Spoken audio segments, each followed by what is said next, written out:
Hello everyone, I am Sushil Keshri, Senior Physics Faculty, Vidya Mandir Classes, HCL Korwa. This is my sixth lecture on motion and measurement of distance. And all those students who have not seen my previous videos, kindly see it first. The link of previous videos has been given in the description section of this video. This level is basic only, and today we are going to cover the topic scalar and vector quantities, and second one is distance and displacement. तो हम लोग start करने जा रहे हैं scalar and vector quantities. तो अभी physics में बहुत सारे क्वांटिटीज आएंगे जो हम लोग को देखना है। उनमें से बहुत सारे क्वांटिटीज स्केलर क्वांटिटीज होती हैं और बहुत सारी क्वांटिटीज वेक्टर क्वांटिटीज होती हैं। तो अब स्केलर क्वांटिटीज कौन सी होंगी और वेक्टर क्वांटिटीज कौन सी होंगी, तो उसके लिए हमें पता होना चाहिए कैसे हम फाइंड आउट करते हैं। तो scalar quantities are those quantities which can be completely expressed by its magnitude only। मतलब जो भी क्वांटिटीज होती हैं उनको completely एक्सप्रेस करने के लिए केवल और केवल मैग्नीट्यूड से हम उसको completely एक्सप्रेस कर सकते हैं। उन क्वांटिटीज को बोलते हैं हम scalar quantities, like length, speed, work, mass, density etcetera. अगर हम किसी भी रॉड है सपोज या कोई भी लेंथ है, ऑब्जेक्ट है, उसकी लेंथ हमें मेजर करना है, तो हम सिंपली ये बोल देते हैं कि हाँ इस ऑब्जेक्ट की जो लेंथ है वो सपोज 5 मीटर है। तो अब हमें लेंथ बताना है तो केवल हमने बता दिया 5 मीटर। अब इसमें ये नहीं बताना होता कि किस डायरेक्शन में है, केवल मैग्नीट्यूड की ही रिक्वायरमेंट होती है। वर्क है सपोज 5 जूल है, तो हम सिंपली बोल देते हैं कि हाँ वर्क 5 जूल हुआ। अब ये बताने की जरूरत नहीं होती कि कौन सी डायरेक्शन में, क्योंकि इसकी कोई डायरेक्शन नहीं है। तो 5 जूल या फिर 5 मीटर ये पूरी तरीके से हम एक्सप्रेस कर पा रहे हैं लेंथ को या वर्क को। तो ऐसी क्वांटिटी जिनको एक्सप्रेस करने के लिए हमें केवल और केवल मैग्नीट्यूड की ही रिक्वायरमेंट होती है, उन क्वांटिटीज को बोलते हैं scalar quantities. Now vector quantities are those quantities which can be completely expressed by its magnitude as well as its direction both। तो जिसको एक्सप्रेस करने के लिए मैग्नीट्यूड भी रिक्वायर्ड है और डायरेक्शन भी रिक्वायर्ड है, दोनों को एक साथ हम बताना पड़ेगा, तभी हम वो क्वांटिटी कंप्लीटली एक्सप्रेस हो पाएगी। फॉर एग्जांपल अगर हम बात करें फोर्स की, तो सपोज फोर्स 10 न्यूटन है, तो हमें ये बताना पड़ेगा कि 10 न्यूटन किस डायरेक्शन में लगा हुआ है, ईस्ट में लगा हुआ है, वेस्ट में लगा हुआ है, या एक्स एक्सिस में लगा हुआ है, वाई एक्सिस में लगा हुआ है, जेड एक्सिस में लगा हुआ है, कौन सी डायरेक्शन में। जब तक कि हम डायरेक्शन नहीं बताएंगे हम उस फोर्स को कंप्लीटली एक्सप्रेस नहीं कर पाएंगे। या फिर अगर हम केवल डायरेक्शन बता रहे हैं और मैग्नीट्यूड नहीं बता रहे हैं तब भी हम फोर्स को कंप्लीटली एक्सप्रेस नहीं कर पाते। फॉर एग्जाम्पल अगर हम कहते हैं कि हम एक्स एक्सिस में फोर्स लगा हुआ है, तो यहाँ पे हम डायरेक्शन तो एक्सप्रेस कर रहे हैं बट मैग्नीट्यूड नहीं एक्सप्रेस कर रहे हैं, तो इसका मतलब ये कंप्लीटली एक्सप्रेस नहीं हो रहा है।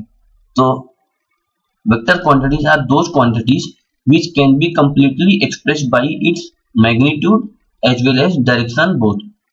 तो ये हम आसानी से देख सकते हैं कि कौन सी क्वांटिटीज स्केलर क्वांटिटी होंगी, कौन सी क्वांटिटीज वेक्टर क्वांटिटीज होंगी। अब आगे आते हैं, नेक्स्ट है डिस्टेंस एंड डिस्प्लेसमेंट। तो दो टर्म है डिस्टेंस और डिस्प्लेसमेंट। लास्ट क्लास में हम लोगों ने मोशन के बारे में स्टडी किया हुआ है। अगर कोई भी पार्टिकल है, कोई भी बॉडी है, वो मूव कर रहा है किसी फिक्स्ड रेफरेंस पॉइंट के अबाउट, तो अगर हमें ये बताना है कि वो पार्टिकल कितना दूर चला गया, तो उसके लिए हमें डिस्टेंस या फिर डिस्प्लेसमेंट के थ्रू हमें उस क्वेश्चन का हम आंसर कर पाते हैं। तो डिस्टेंस होता है this is the actual path travelled by an object. अगर कोई भी बॉडी है या कोई भी पार्टिकल है वो मूव कर रहा है, तो वो किस एक्चुअल पाथ के थ्रू मूव कर रहा है, और उस एक्चुअल पाथ की जो लेंथ होगी उस लेंथ को हम बोलेंगे डिस्टेंस। यहाँ पे हमें कौन से पाथ में पार्टिकल जा रहा है वो बहुत इंपॉर्टेंट है, क्योंकि वो उसी एक्चुअल पाथ की लेंथ वही होगी distance. This depend on whole path travelled. Not just the starting and ending point. यहाँ पे स्टार्टिंग और एंडिंग पॉइंट नहीं है, बट एक्चुअल पाथ की लेंथ हमें यहाँ पे बताना है। तो distance travelled is always a non negative number. अगर पार्टिकल मूव कर रहा है तो वो इसका मतलब कि जो भी उसका कुछ ना कुछ पाथ होगा, तो उस पाथ की एक्चुअल लेंथ ही डिस्टेंस है, तो ये एक नेगेटिव नंबर नहीं होगा, ये हमेशा पॉजिटिव नंबर ही रहेगा अगर पार्टिकल मूव कर रहा है। And it is a scalar quantity. Scalar quantity है क्योंकि इसकी को एक्सप्रेस करने के लिए हमें केवल मैग्नीट्यूड की ही रिक्वायरमेंट है, इसमें कोई डायरेक्शन नहीं होती। नेक्स्ट पॉइंट है the SI unit of the distance is metre. तो ये लेंथ ही है, तो लेंथ की यूनिट जो होती है वो मीटर होती है, तो एसआई यूनिट का भी जो लेंथ हो जाए यूनिट हो जाएगा वो मीटर हो जाएगा।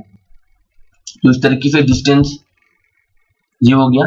अब डिस्प्लेसमेंट देखते हैं, फिर उसके बाद हम दोनों का क्या डिफरेंस है दोनों में ये भी हम स्टडी करेंगे। नाउ डिस्प्लेसमेंट, तो shortest path length between the initial point and final point of the path travelled by an object is known as displacement of that object. अब यहाँ पे क्या है कि पार्टिकल किसी भी पाथ के थ्रू जा रहा है, तो हमें दो चीजें यहाँ पे देखनी है, इनिशियल पॉइंट क्या है और फाइनल पॉइंट क्या है। तो इनिशियल पॉइंट को फाइनल पॉइंट से मिलाने वाली जो स्ट्रेट लाइन है, उस स्ट्रेट लाइन की लेंथ होगा डिस्प्लेसमेंट। क्यों? क्योंकि ये जो इनिशियल पॉइंट को फाइनल पॉइंट से मिलाने वाला जो स्ट्रेट लाइन होगा वही शॉर्टेस्ट लेंथ होगा, shortest length between initial point and final point. तो इस तरीके से हमें यहाँ पे केवल और केवल इनिशियल पॉइंट को देखना है और फाइनल पॉइंट को देखना है। उन दोनों पॉइंट्स को एक हम स्ट्रेट लाइन से ज्वाइन कर देते हैं और उस स्ट्रेट लाइन का लेंथ फाइंड आउट कर लेते हैं, वही लेंथ हमें डिस्प्लेसमेंट के बारे में इंफॉर्मेशन देता है। It is a vector quantity. और यहाँ पे जो एक्चुअल पाथ है, हमें इस एक्चुअल पाथ से मतलब नहीं होता, इस एक्चुअल पाथ से हमें कोई भी मतलब नहीं होता, हमें केवल और केवल इनिशियल पॉइंट और फाइनल पॉइंट के बारे में ही हमें यहाँ पे देखना होता है। अब अगर हम इस एक्चुअल पाथ की लेंथ देख लें तो वो डिस्टेंस के बारे में इंफॉर्मेशन देगा, इस एक्चुअल पाथ की लेंथ। बट इनिशियल पॉइंट ये और फाइनल पॉइंट ये, इन दोनों को मिलाने वाली जो लाइन होगी, ये जो ग्रीन कलर से मैंने शो किया हुआ है, ये जो लेंथ है ये डिस्प्लेसमेंट होगा। और ये डॉटेड लाइन से शो किया हुआ है, तो ये जो इस पाथ की जो एक्चुअल लेंथ होगी वो हो जाएगी डिस्टेंस। तो यहाँ पे डार्क ब्लू कलर का जो दिखा रखा है वो पाथ है, एक्चुअल पाथ है, और ये डॉटेड जो दिखा रखा है वो एक्चुअल पाथ की लेंथ है। तो इस तरीके से हम यहाँ पे डिस्प्लेसमेंट फाइंड आउट कर लेते हैं। आगे बढ़ते हैं, कुछ क्वेश्चन कर लेते हैं इस पर बेस्ड। सपोज एक क्वेश्चन है, a person walks 4 metre east, 2 metre south, 4 metre west and finally 2 metre north. तो डिस्टेंस और डिस्प्लेसमेंट कितना होगा ये हमें फाइंड आउट करना है। तो एक हम रफ डायग्राम यहाँ पे ड्रॉ कर लेते हैं। तो सपोज ये पार्टिकल यहाँ से चलना शुरू किया, इस पॉइंट से 4 मीटर ईस्ट पे ले जाना है according to the question, 4 metre east. तो यहाँ से ये 4 मीटर ईस्ट की तरफ जाएगा, ये हो गया, यहाँ पे स्टॉप हो गया। फिर उसके बाद 2 मीटर साउथ गया, तो साउथ ये हो जाएगा 2 मीटर, तो ये इधर 2 मीटर गया, यहाँ पे पहुंचा। Then 4 metre west, 4 metre west मतलब ये इधर आ जाएगा। एंड फाइनली 2 मीटर नॉर्थ, और 2 मीटर नॉर्थ अगर हम बात करें तो नॉर्थ ये हो जाएगा, और 2 मीटर ये जाकर के यही अपनी इनिशियल पोजीशन पे ही पर्सन आ गया। तो ये इसका एक्चुअल पाथ है। तो अब हमें डिस्टेंस फाइंड आउट करना है। तो डिस्टेंस क्या होता है, अभी हम लोगों ने सीखा है कि जो डिस्टेंस होता है वो एक्चुअल पाथ की लेंथ होता है। तो एक्चुअल पाथ ये है, अब हमें इसकी लेंथ फाइंड आउट कर लेना है, तो डिस्टेंस की वैल्यू दे देगा। तो ये 4 मीटर हो गया, 4 + 2 + 4 एंड +2, जो एक्चुअल पाथ की लेंथ हो जाएगा। तो डिस्टेंस हो जाएगा 12 मीटर, 4 + 2 6 + 4 10 हो गया, +2 12 हो गया, तो डिस्टेंस हो जाएगा 12 मीटर। अब डिस्प्लेसमेंट की बात करें तो डिस्प्लेसमेंट के लिए हमें इनिशियल पॉइंट और फाइनल पॉइंट देखना होता है, उनके बीच का जो शॉर्टेस्ट लेंथ होगा वो डिस्प्लेसमेंट होता है। तो इनिशियल पॉइंट भी ये है और फाइनल पॉइंट भी यही है। इनिशियल और फाइनल पॉइंट दोनों कोइंसाइड कर गए तो उनके बीच का जो सेपरेशन होगा शॉर्टेस्ट वो तो 0 हो गया। तो इस वजह से यहाँ पे डिस्प्लेसमेंट 0 हो जाएगा। तो इस तरीके से यहाँ पे डिस्टेंस और डिस्प्लेसमेंट हम लोग यहाँ पे फाइंड आउट कर लेते हैं। एक और एग्जांपल लेते हैं। सपोज एक कोई पर्सन है, स्टेशन ए से उसको स्टेशन बी तक जाना है। तो ये इस टाइप का पाथ दिखा रखा है। पहले 50 किलोमीटर इधर गया, फिर 100 किलोमीटर फिर मूव किया, इस तरीके से डायग्राम में शो है।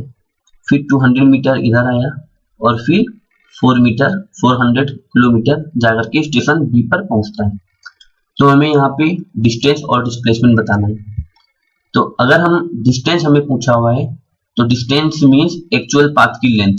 तो एक्चुअल पाथ ये ऐसे जा रहा है, तो ये जो इन सभी लेंथ का जो सम हो जाएगा वो डिस्टेंस हो जाएगा। That is 50 kilometre plus 100 kilometre plus 200 kilometre plus 400 kilometre.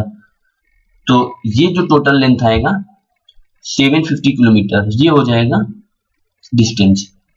अब अगर हमें डिस्प्लेसमेंट की बात करना है तो इनिशियल पॉइंट को फाइनल पॉइंट से मिला देते हैं और वो जो स्ट्रेट लाइन होगा स्ट्रेट लाइन से मिला देते हैं और वो जो स्ट्रेट लाइन होगा उस स्ट्रेट लाइन की लेंथ हो जाएगा डिस्प्लेसमेंट।